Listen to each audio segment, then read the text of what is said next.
watawa kod thuond weche. Jatend piny William Ruto oyango lepo bila manyien e kinde mane osidho bila Kiganjo, kaunti ma Nyeri. Aliacha tu chakula jikoni kitu 6:40 na akaenda. Kutoka sasa hapo hatukumuona tena, tulimtafuta tukamkosa. Familia ya Maja Puonjre Manyako ma Jagredo Chiko Gilgil dwaro mondo tim nonro mar gima ne okelo tho mar nyathigi. Joale boma Nairobi bago ng'anyo ka gikwedo osuru mani malo e timo ohala e chuny boma.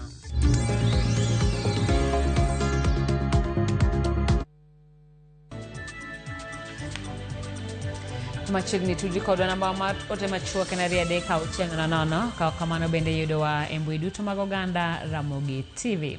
Nyinga Simfros Okinda machiegni. Jatend piny William Ruto jiwo bila mondo miyo mede keto maino e rakre kod kweth njore rombe mag siasa ni kopogore kod mako jogo machwalo njore makamago nyaka gikawo okang' mar chik bende ne jogo matiyo kodgi. Omedo ni onge jasiasa moro amora manigi teko mar buogo ngima oganda e pacho ka. Ruto oloso e kinde nyasi mar sidho bila madikala 6,000 e kar tiegruok mar obila ma Kiganjo, kaunti ma Nyeri. Kama bende oyange lepo bila manyien ma ibiro chak chiw juma mabiro. We are strengthening the mental health and physical and psychosocial support, improving equipment and mobility, modernizing training, expanding digital capabilities, and addressing career progression. Today, we are also unveiling a new uniform for general duty officers of the Kenya Police Service. This change follows consultations with police officers and the public in 2023, as well as recommendations for the Presidential Task Force. Officers expressed legitimate concerns about the current uniform, including its quality, suitability, and effect on professional identity. The graduating officers will be the first to wear the new uniform. It will then be progressively rolled out to general duty officers throughout the country, effective next week. The Administration Police Service and the General Service Unit will retain their present operational uniforms. Familia Maja Puonjre Manyako ma Jagredo Chiko mawuok e skul primar ma Echareria Gilgil, kaunti ma Nakuru, mane onegi e yo makoch jumane dwaro mondo tim nonro mar gima ne okelo tho mar nyathino. Japuonjre no mong'ere kaka Grace Nyarua nowuok e dalagi mantiere Gilgil chieng' Jumapil, kendo ringre noyudi kowiti e bath ndach reru chieng' wuok tich mar jumane. Kaluwore gi familia mare, Grace ne oroch ratiche kapok ne onegi. Sani koro gidwaro mondo achich mar nek makamano omaki ka giseyo rach mar arita magwengego. Aliacha tu chakula jikoni kitu 6:40 na akaenda. Kutoka sasa hapo hatukumuona tena, tulimtafuta tukamkosa. Na niliposongea kwa hakika nikimtazamia kwa umbali niliweza kushindwa na nguvu, nikaishiwa na nguvu na nikajipata hata nimeanguka kama mwanaume. Nilienda jana, nilihuzunika sana kwa sababu nilikuta hiyo mtoto amedungwa kichwa hapa katika masikio, na hiyo ingine alikuwa amedungwa hapa kwa uso kisu moja, na kwa mdomo alikuwa amekatwa hapa, na tena shingo alikuwa amegongwa hapa kisogo, na tena shingo ilikuwa imevinduliwa hivi. Tend County ma Kericho olando thuolo mar ndiko nurses 150 kaka chenro mar bero sekta mar thieth e osiptende mag piny owacho e seche ma ng'anyo mar nurses dhi nyime e pacho ka. Kolose kinde ma noromo kod jofwambo e osiptal maduong' ma Kericho, Gavana ma Kericho Eric Mutai osiemo jotelo mag riwruoge mag thieth mabuogo jochiw thieth go madwaro dok e tich. Gavana bende onyiso nurses 147 manondiki e yor orak mondo dog e tich mapiyo kaka nyalore.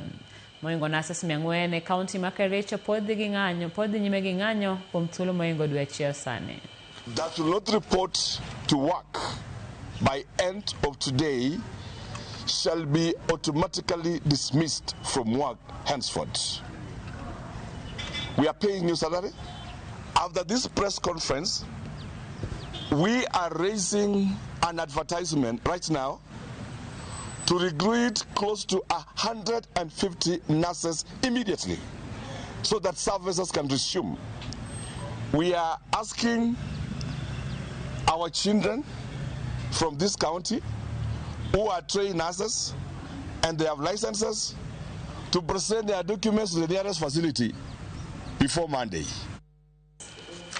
Kawadhi nyimeni mago kuom rowere kaunti ma Migori ma oting'o mago mantiere riwruok mar bunge la wananchi osewajo siasa matiyo kod rowere kelo koko e rombe mag siasa. Gikwayo rowere mondo othegre kod josiasa matiyo kod gima rach e rombe mag siasa gino makelo lal mar ngima. Rowere giwacho ni gidwaro josiasa mago siasa mar dongruok kendo mok ti kod rowere kelo koko mag siasa. Bende gipuoyo jatend piny Kenya William Ruto kuom chenro mag dongruok ma sirikande osekele kaunti ma Migori e bwo sirikal mar Manyuanda.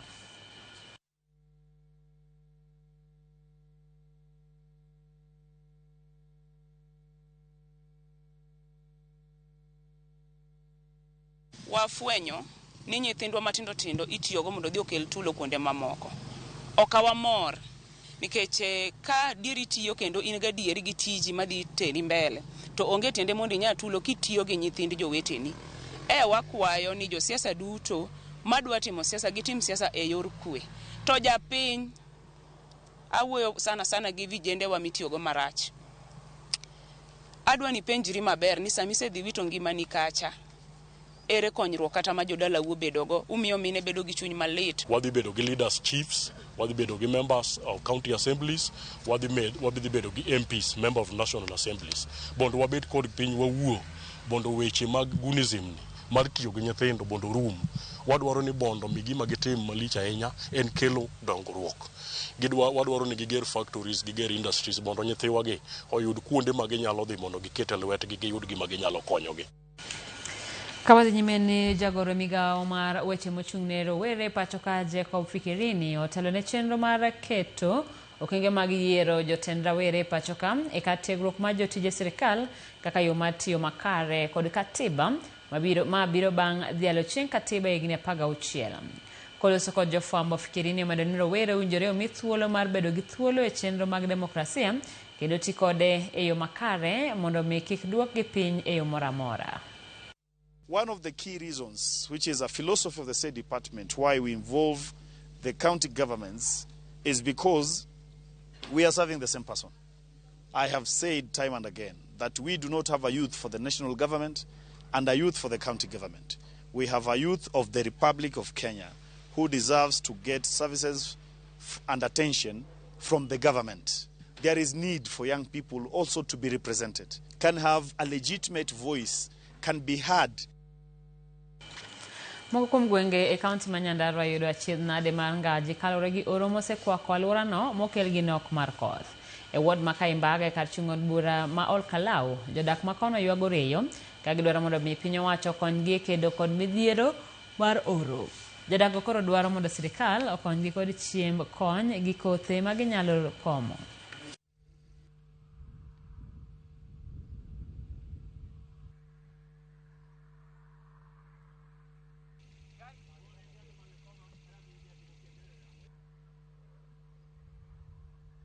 Huku kiangazi ni mingi, mkiangalia hivi yenye kuko.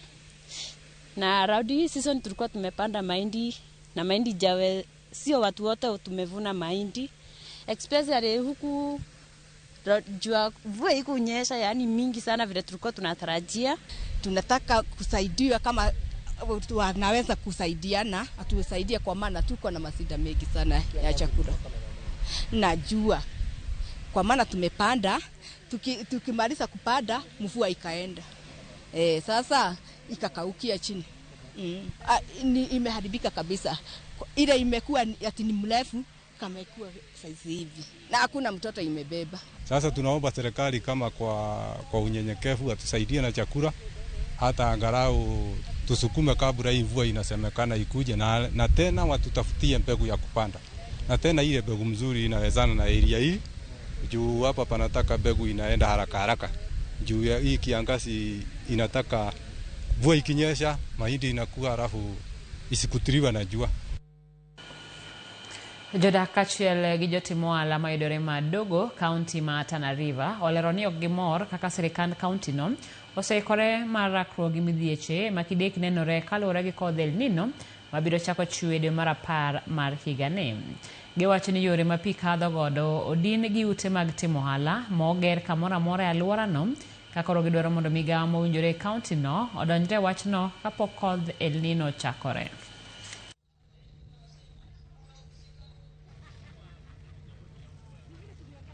Kila sehemu ambayo ilikuwa imetengwa ya kupitisha maji uflow kwa River Tana ndio sehemu watu wanakimbilia sasa kudevelop. So sasa madogo hii kwa wakati huu tuko kwa hatari sana, kwa sababu sasa hii maji ambayo inatarajiwa, hii mvua ambayo inatarajiwa ikinyesha, madogo ina matarajio ya kuzama. Huwa maji ya laga ikija wakati wa mafuriko tunakuwa affected, kwa sababu most cases watu wanajenga kwa laga na maji ikija pia inakosa direction, mahali ya kuflow inakosa, inaingia kwa manyumba za watu na biashara za watu pia. Unapata watu wamesombwa na maji, watu wameathirika. Sasa hii tumesikia kwamba kuna mvua inakuja El Nino na hatujui sasa sisi tutapatikana wapi na hiyo mvua. Ndio hata nyinyi wenyewe mkiangalia serikali yetu ya Kenya, angalieni ile mahali tuko sasa hii. Mvua ikinyesha, maji inatafakaa, inzi zinaingia huku yote, inakuwa sisi wenyewe hata afya yetu tuko hali mbaya na watoto. Tunasema kwamba hii El Nino inapokuja hatuoni hata shughuli ambazo zinaendelea kutoka kwa serikali ya ugatuzi ya Tana River ya ambao inaonyesha kwamba sasa unaweza amba mahali tuko hapa sasa hizi ni laga. Na ukiangalia sasa imekuwa ni madenge. Hii madenge inaashiria kwamba hizo nini ambao barabara za maji zinafungwa kwa sababu maji zinawekwa, misuti ndio zinawekwa katikati hapo, they are not cleared. Hakuna nafasi space ya kuwezesha maji kutembea vile inatakana. Ukienda kwa zile drainage system unapata pia ziko blocked. Riwruok jodongo ma Samburu singo mar chako chenro mar chudo ne anyuola mar Loibon Leduma mar dhod jo Samburu manolal kuom thuolo mar higni 93. Loibon Leduma wachore nomaki kendo dinne kod sirikal mar piny Ingresa higa mar 1933. Bende wachore ni Loibon ne en jal mane ni kod teko mathoth mopogore kendo ne miyo buok tend jowagunda. Higa mar 1946 Leduma wachore ni ne odine apisi jowagunda makwali ikine mane gichwalo seyo ne tend jowagunda kama wachore nowito ngimane. Nyaka sani anyuola mare pod temo manyo ringre ka jodongo mag Samburu chako chenro mar chudo ne anyuola no. Watashikana na sisi kwa hii mkondo mpaka tumalize shida ya mambo yale ambayo ilisababisha mzee kuchukuliwa. Vile watakuja kutoa apology kwa jamii ya Samburu na familia na hata compensation ya mzee wa Leduma. The council recognizes the importance of the Loiboni Leduma institution and resolves to strengthen its role in promoting cultural leadership, unity, peace, and the preservation of Samburu traditions. The elders received a letter from the British government through the High Commission apologizing and compensation once the agreement is reached until we arrive at a reconciliation solution. Komiti moyiedhi mar od bura mar dongruoge kar chung' od bura NGCDF otimo limbe kar chung' od bura ma Tarbaj kaunti ma Wajir marango chenro mar dongruok ahinya to sekta mar somo. Komiti no notelne kod jaod bura ma Matuga Kasim Tandaza kotene kod jachung' e low board mar CDF e pachoka kachiel kod apisas mamoko. Limbe makamano norwaki kod jaod bura ma Tarbaj Hussein Abdi manotele limbe kar tiegruok mar japuonj ma Tarbaj skunyiri ma jowa kachiel kod mano mar Gedi. Bende kinde limbe no komiti no nochopo mar rango chenro mar gedo kokalo kuom NGCDF kachiel kod chenro mag dongruoge mopogore e sekta no mar somo to kod chenro mag dongruoge e sekta no mar somo.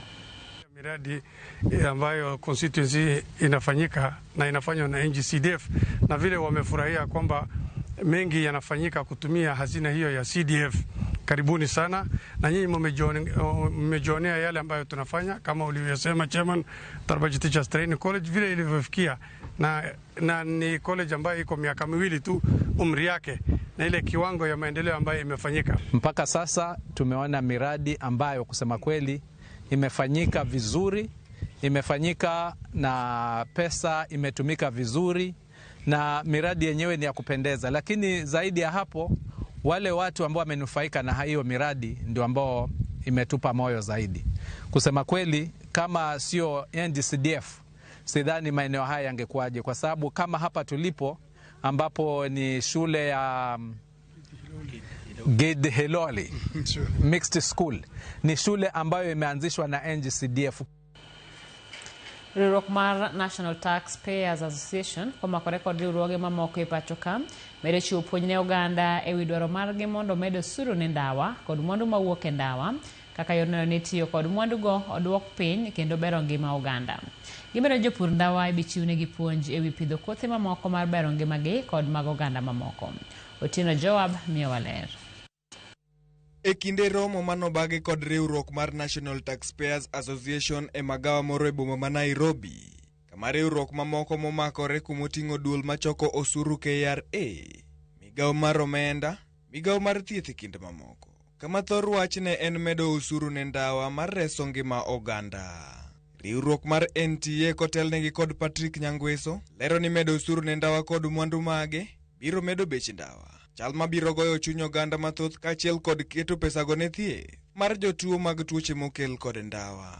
Medo osuru e ndawa kelo lokruok nang'o, nikech pesa kosedhi malo KRA osechoke, to pesa nitere agulu treasury kocha, to ene mang'o ng'iew masinde mathiedho wa osiptende ma mwalo kocha, ene mang'o ng'iew kode masinde kata mapimo ji. Koro ka osuru dhi malo, mano cheni odhi discourage consumption. Wamed tax mar ndawa gi, wamed tax mar products gi, shisha gini gi, vaping gini gi, mondo gichope level ma nyithindo ok bi bedo ni ginyalo nyiewo. Dwaro margi mar kedo kod ndawa e pacho kae bende giwacho ni geto rowere kod mine ma bende ngimagi ni andaki mar tiyo kod yedhe mamero ji. Kanyaka sani mwandu manyasani mag ndawago medo kelo tuoche mopogore opogore ne jopiny. Kendo sani joma fuong'e ahinya gin nyithindwa matindo kod mine. To gini nyithindo matindo korka chuo ohinyo productivity margi, okaginyal nyuol, okelo tuoche matindo tindo irgi. Rowere mang'eny wayudo madho ndawa, tiyo kod ndawa, to kata tiyo gi ndawa ni nitie gik moko manyien mosebiro ma iluongo ni novel nicotine products. Magi gi include e-cigarettes kata vaping, gik moko ma waneno manyilni ma nyithindo wuotho go ka owuotho to omadho matin.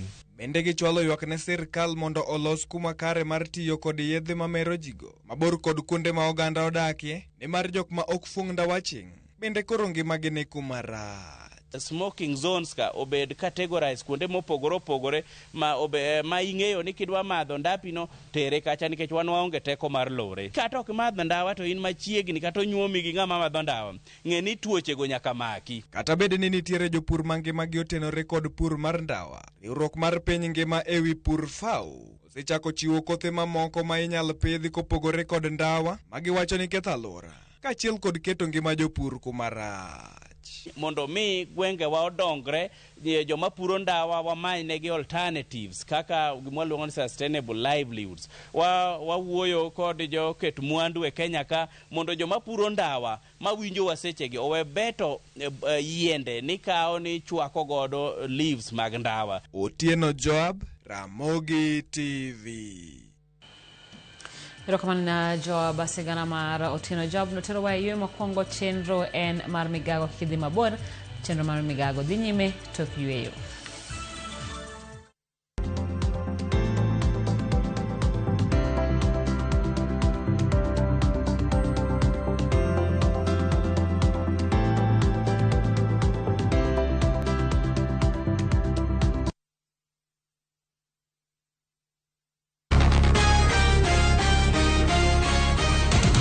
Every day something important is happening somewhere in Kenya. From church services that bring people together to concerts that keep us entertained. From leaders addressing the nation to political rallies across the country. Ni maendeleo ndio itabadilisha maisha yenu. Fika kwa Pope akuombe upunguze uongo. Tunaingia settles na matendo. Parliament and Senate debating the issues that shape our future. What's the point of order? The biggest moments all streaming live on Viusasa. Be there wherever the story unfolds. Wewe nani? Hii utaionea Viusasa. And that is not negotiable. Download Viusasa today and start watching for free.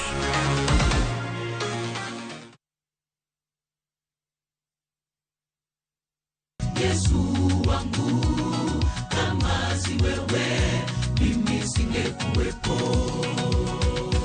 Erokamano ahinya jahera mar Injili ngima kumkete chenro mar Injili ngima. Injili makelo ngima. Na nafsi imtafutayo. Nyithindo matindo, happy Sabbath. Kikwawe Nyasaye, wachung motegno kaka Elijah nochung motegno. Lesson mar jumani. Katobiro nwakale gik matek machalo nade, to genowa onego bed mana kuom Kristo. Ochopo sama wadwa winjo wach Nyasaye. Omiyo wakauru ngima waduto, wakete Nyasaye, to wabiro yudo teko moa e polo malo. Magi duto mana e chenro mar Injili ngima. Sabato ka sabato, chakre sa achiel okinyi nyaka sa 3 okinyi.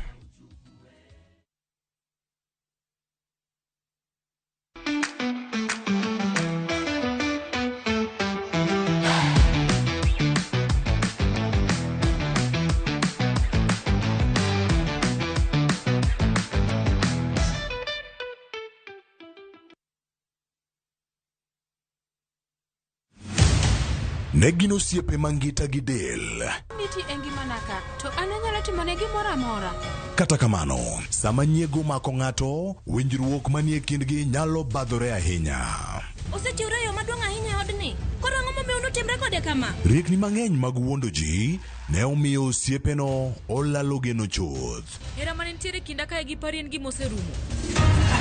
Sama pari kedo gi tipo, lit ma en godo chando jodgi duto. Anakia kata gima timre, awinjo ka ol. Kendo joot opogore, ka ng'ato riwore konchiel e lweny. Kapo ni nitie ng'at marach e odni, mano en mana niti, ok en pari nit mara. Kendo ng'at marach moloyo ni machiegni moloyo kaka giparo. Ana rach ahinya, ana nyalo ketho nyaka nyuola te, onge ng'ata mabiro fwenyo. Pari neti, wuok tich nyaka ngeso, saa 2:15 otieno. Kik bai.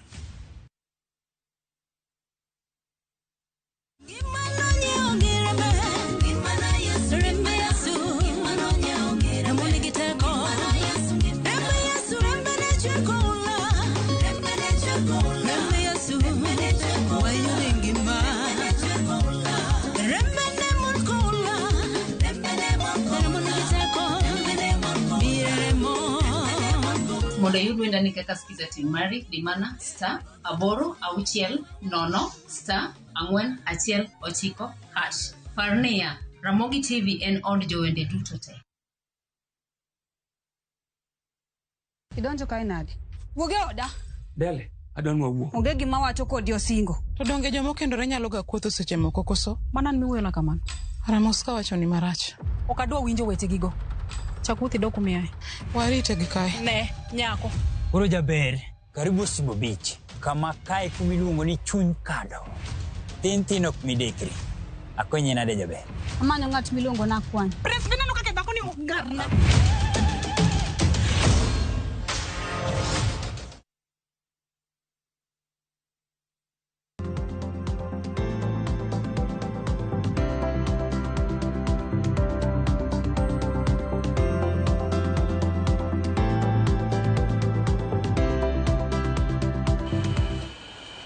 Machiegni kendo jopur e kaunti ma Bungoma gi Trans Nzoia dhi mbele gi yudo puonj makare mag pur maneno gi kedo kod midhieche mag lokruok kor lwasi. Jopur ko yudo puonj koa kuom migawo mong'ere kaka Solidaridad maneno ne gi yudo keyo maber ka gitiyo gi yore makare e pur kendo duoko chien midhiero mabiro kotenore gi lokruok mar lwasi ma osechako nenore e kaunti go. Kaluwore gi jachung' ne migawo no mar Solidaridad, jopur imiyo yiende mapidho mondo med rito alwora ka migawo no bende jiwo jopur mondo ti gi mbolea makare.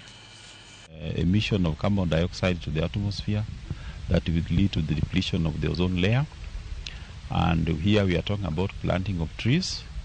The goal of this project aims to transition the smallholder coffee farmers from climate victims to climate heroes, and this is done through 3 strategic pillars. First being the carbon farming, and in this carbon farming we encourage farmers to do practices that contribute to mitigation of the greenhouse gases or absorbing the already emitted greenhouse gases from the atmosphere through promotion of agroforestry.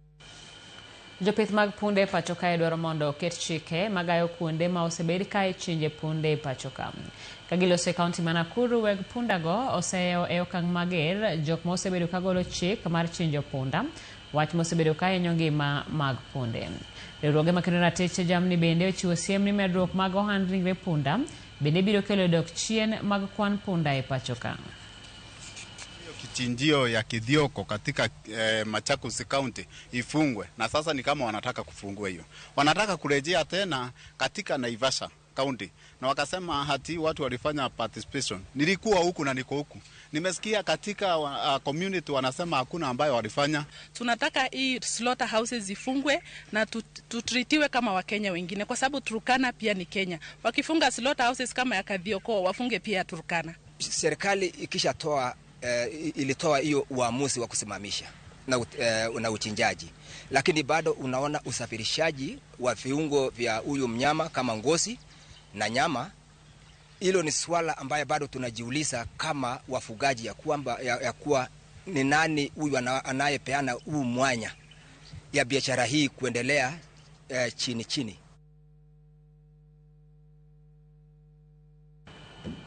Rowere County ma Trans Nzoia bagoromo margi ka chung'od bura ma Cherang'any mar twak e wi okenge maginyalo kawo mar bero ngimagi kod ka ginyalo loso thuolo mag tije. Romo ma kamano bage gwenge ma Kachibora kama igeto chiwe puonj bende ne rowere wi kaka ginyalo tiyo gi lony margi e chwalo dongruok kod ochumi mar Kenya. Ma timore kinde maliet mar siasa medore pacho ka jiwo rowere mondo benefit and when make sure that you are in a group, kwa sababu when you are in a group it is easier to be assisted. Every group iko na zile structured management, na hata sisi hivi tukiwa hivi as a group kama hii ya vijana tuko na structure zetu. Tuko mpaka na app ambayo tutakuwa tuna launch, app ambayo vijana wote wa Cherang'any wataweza kujiregister. Utaweza kupost hapo umesoma mpaka grade gani, unahitaji nini, ni nini tunaweza fanya. Kwa wale wa maaliko wacha wakuja watuwekee mawe, sisi tupate kazi, tupate kitu ya kuweza kufanya. Tusipatikane kwa mambo ya maguns, kulinga magari. Sisi tunataka mboka. Hatutaki kuchana jaba bila do. Si ndivyo? Bado pia kuna skills ya kuendesha gari, wengine watajifunza pale for free enrollment so that we empower our youths, brothers and sisters wakuwe madriver wa kesho, waende waajiriwe kwenye makambuni, kwenye mashule, pia mtu aweze kujiajiri kwa kazi mbalimbali. Maheo jodak 1,300 mawuok Nyanduat mar Nam Chumbi Pwani igeno ni dhi yudo masinde mag pimo tuoche mopogore opogore manyasani kendo duoko piny nengo mar wuoth nyaka e boma Mombasa. Kolose kinde ya wayanga masinde goyo osuptal maduong' ma Malindi, gavana e kaunti ma Kilifi Gideon Mung'aro wacho ni obiro karabiro mag masinde go biro chiwo ne jodak e counties kaka Lamu, Tana River kod Kilifi. Kata kamano jatend migawo mar thieth e kaunti no Peter Mwarogo wacho ni moyo jo 12,200 dwaro kony mag masinde go eko pile ka pile. Cha asli 64 ama inaitwa 64 slice. Najua wengi hapa mlikuwa mkienda hapa Naivas, ile kituo kinatumia ile inaitwa 16 slice. Hii sasa hata ukiwa na chungu kwa tumbo ataonekana. Jambo la kufurahisha ni kwamba mashini hii haijasubiri uzinduzi ili ianze kuhudumia wananchi. Katika wiki moja tu tangu huduma hii ianze, tayari wagonjwa 64 wamepata huduma hii. Kwamba hii mashine ambazo tumeleta hapa ni mashine za kidijitali. Kwa hivyo usije hapa ukasumbuana na mfanyakazi kuambia nataka ile filamu yangu niende nayo nyumbani. Hii mambo ni kidijitali bwana. Hii ukishapigwa picha pale inaenda straight kwa daktari kwa mtandao na anaona na kueleza mambo ya ugonjwa wako. Niwashukuru na niombe tu kama wafanyikazi tutunze hivi vifaa vilivyoko kwa ajili ya generation hii yetu ili vitumike na generation nyingine ijayo. Jotend rowere mawuok e gwenge mag Ukambani ogolo siem mager ne josiasa kuom tiyo marach gi rowere muocho tulo e romo mag siasa. Ka giloso kinde romo mar rowere mane obagi kod riwruok mar ute lamo e pacho ka NCCK, rowere ne osingo matamore kawo pesa kuom josiasa e muocho tulo e rombe mag siasa. Gikwayo rowere wetegi mondo oti gi omenda makamago mag josiasa e chenro mar miyogi puonj e wi weche mag yiero. The nation, kwa sababu ni kitu kitafanya watu hata wale wanagombea viti kama PWDs wanarika hawatapata opportunity mzuri kuomba kura kwa sababu hatakuwa na pesa za kulipa watu, ama pia wakienda kuongea wataweza kufukuzwa na watu. Hiyo ni kitu ambacho sisi kama wanarika na young generation we are trying to discourage, and we are saying this: hiyo pesa mnatumia kulipa goons either kwa za government ama za opposition, tumieni hizo pesa kupea wanarika wafanye civic education, tukue na development oriented campaign badala ya siasa za matusi za kulipa watu, kupigia watu makofi. Wacha miradi zile umefanya upigiwe makofi kwa ajili ya hizo miradi. Our aspirants, our candidates come next year to ensure that they follow what has been put on papers, what has been put to be like the guiding rules for them. So wakivai wasiende kunje wa spend more. So we can add the IEBC to ensure that they regulate and they do proper auditing for the finances that is going to be spent by the politicians. For instance, we cannot compare a politician who has been in the field, has been in the business or whatever for many years with a young leader. In as much as the votes come from the voters, that is the citizens, the political parties also have power in determining how many youths will be in the parliament, in the county assemblies, in the Senate in 2027.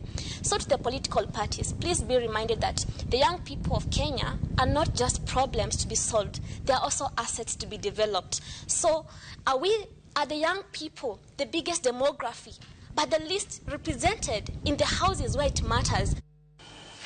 Jopur mag ochele mawuok Southwest Kano Irrigation Scheme onyiso morgi ewi chenro mar chudo ma sirkal ochako chulogi godo kokalo kuom Lake Basin Development Authority dwe mokalo kod dwene. Chenrono ma osemwonyo omenda maromo shillings milion 16.9. Na kalipota maro Millicent Adhiambo leronwa giwacho ni chudono sani miyogi yot e riembo ngimagi mapile ka pile. Kata kamano ywak to pod gin go ewi piny kod wang' oula maricho magikoni gen giluoro ni ka ok olosi to biro duoko keyo margi piny ahinya to giwach kod El Nino manyocha olandi ni biro e pacho ka. Omenda mok tin ne shiling milion 16.9 oseti godo e chulo jopur ochele e dwe mar 7 nyaka 8 igani. Ka chudo makama ne odhi ne riwruoge 9 kod jopur 37 ma osebedo katero ochele ni Lake Basin Development Authority. Omenda duto Mauti godo e chudoni en shiling milion 16,980,670. Kwan ji mosechul oriwo jopur 37 kod riwruoge kaka Kopondo Farmers Limited, Mili General Supplies, Alara Farmers Limited, Jiwo Mwanadada Foundation, Green Tech Hub Limited, Green Harvest Rice Farmers, Gimanyisa GM Limited, Kola Obura SGH, Kanyumba Rice Farmers, ekind mamoko. Kane giloso kod Ramogi TV, kotelnegi kod jakom margi, George Ayuak, ne jopur ochelego chudo makamano, koro okelonegi fongruok matamre gi nono e ngimagi. Gino magiwacho ni dhi medo yaro pur mar ochele. Chudo chien kucha dwe mar 7 ga 8, chien kucha ne ok ber ahinya, auchiel gi ngado chiel, lakini 7 ga 8 nyaka nyama donjo 8, chudo nyo ochakore kendo joma nyotero mchele osechul. Omiyo dajiw jopur mondo omi odhi mbele gi tero mchele mondo gius mchele bei maber. kendo chudo no omiyo jowa manyo tero nyithindo skul koro sani nigi yot mar tero nyithindo skul. So omiyo dago erokamano ne Lake Basin kuom jiwo weche mag chudo mondo mi okony jopur. Kata kamano, jopur yango ni midhiero maka kod kacha to pod gineno moting'o apeni kod wang'o ula kata canals maricho ma osemiyo nengo wuoth kod keyo mar ochele ni malo. Wach magikwayo sirikal mondo okonygie kapok kodh El Nino ogore piny. Yore migologo mchele puodho, wang' kanal matero pi e puothe, so jowa pod nigi chandruok ma wagombo ni mondo sirikal okonywa e weche mag yore minyagolgo mchele puodho, kech ka yo nitie eka japur golo mchele gi bei mapiny. So wan kwayo maduong' ni mondo sirikal oyawno wang' pi maka koth chwe to pi dhi adhiya nam mok dhi kethonwa mchele. So koth mabiro mar El Nino wan go gi luor e chunywa makata watiyo to ok wan gi chuny motegno. Ayok bende okoni sani gidhi nyime kod wach pidho kothe mopogore ka gigolo oko ochele kaka yor keto lowo bedo mamiyo mondo giyud keyo mabup kendo yor yutogi bende omedre. Sama kwapuro mchele to wapudho kothe moko kaka alode, nyanya kod watermelon gini. Magi yore mawaloso godo pesa ndalo ma pod mchele ok dhi mbele. Millicent Adhiambo, Ramogi TV, County Makisumu. Erokamano Millicent. Wadhi nyime kama board mochung'ne sukari pacho ka ochiwo chik ne kembe sukari mondo chul jopur niang' e thuolo mar ndalo abiriyo ma ok okalo. Ka ok kamano to biro kawnegi okang' kendo ibiro gogi fuai moriwo chulo nyinyo e wi chudo modeko. Mae timore seche ma sirikal osedayanga chike mager mabiro rieyo sekta mar sukari kendo biro konyo e rito ratich jopur niang' kendo miyo gibedo kod pesa mang'eny e ofuko margi. Joyce Oduor ni kod ler mathoth.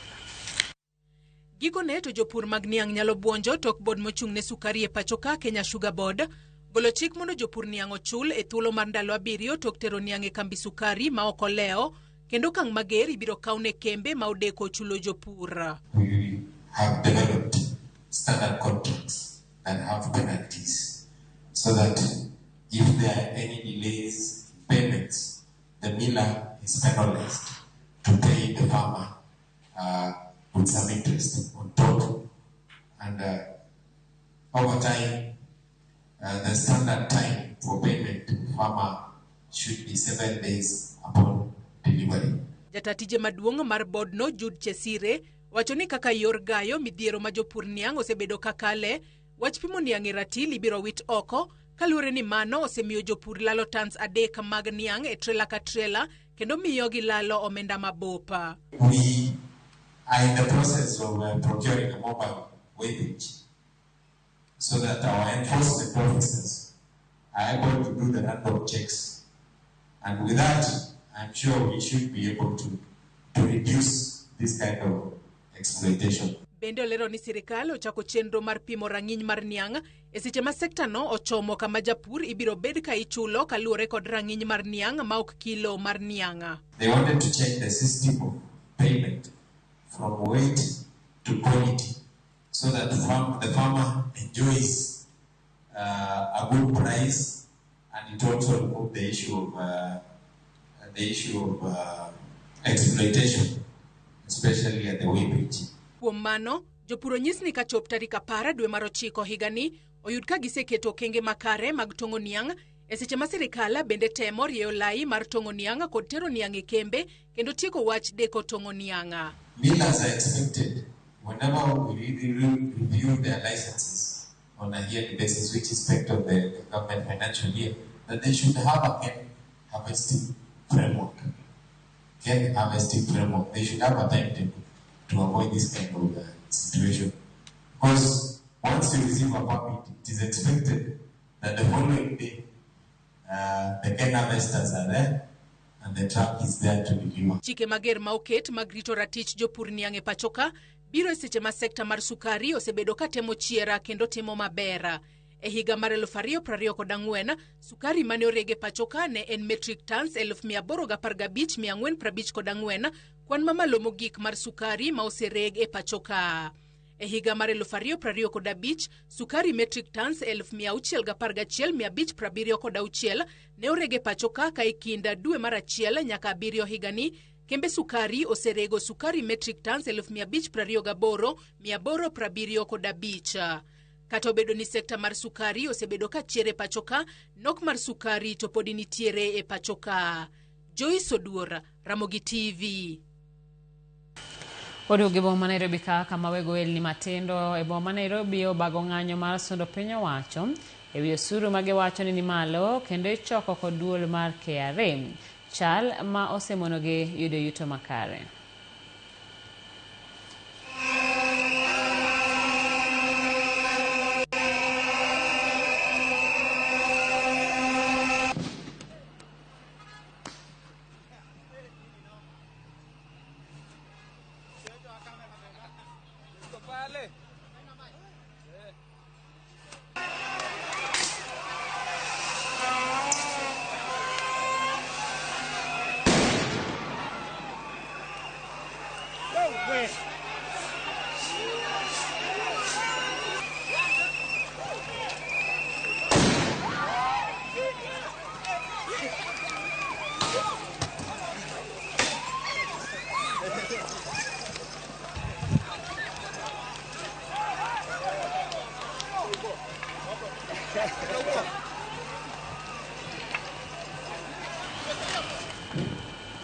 Japuonjre moro ma jahigni 4 ngima mare ni kama tek kendo yudo thieth kar thieth ma Moi boma ma Eldoret tok roch ratiche gi nyawadgi moro ma jahigni 16 ma wachore ni bang'e nyochuoyo agoge gi kede mabith. Ifinya kidini kod ler. En gino ma otimore kar dak Makasore gwenge ma Baringo Central. Ni to en yo mane ma nyathi ma wuoyi ma jahigni 4 oroch godo ratiche e yor bembo gi nyathi machielo ma jahigni 16 makoro en achich. Watoto walikuwa wanatoka shule, alafu kupika njiani akaongojea watoto nini parapara nini mtoni. Aya kushik kuongojea mtu nini mtoni. Watoto wengine wakatoroka, mtoto yangu akapeleka ya mtoto yangu ni mtoni. Nyathino wachore bende ni tok roch ratiche na en gi hinyruok mamoko kendo kore nochuo gi kede mabith. Amedungwa ya right. Miti hapa. Nikiona hiyo miti ni miti sharp na imeka hivi. Na hapo ameumia. Kaluwore gi jodak makanyo ma oke thuolo mokwongo matim makamano timore, wirani wuoyi ma itudo gi rocho ratich nyathino wachore ni ne orocho ratich nyathi machielo ma jahigni 5 jumbe 3 mokalo kendo weye kod hinyruok. Alipiga mtoto mwingine mpaka anawekwa miti kwa nyuma sasa.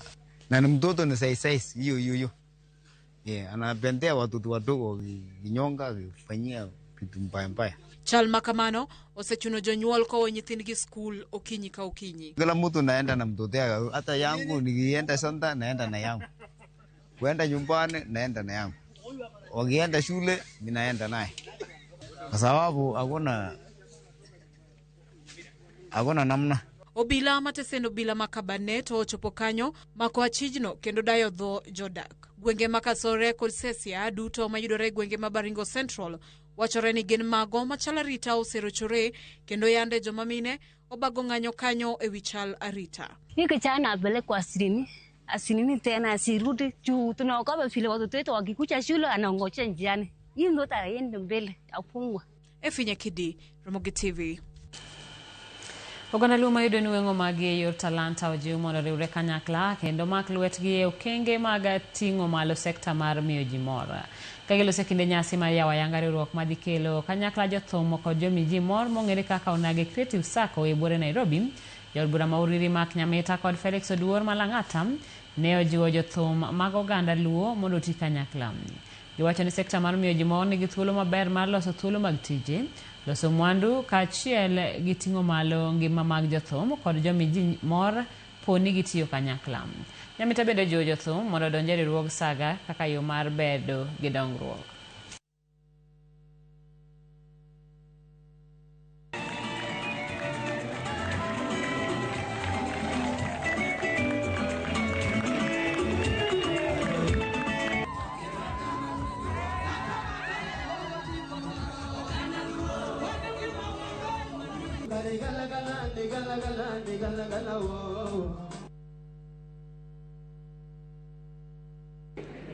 Amor ahinya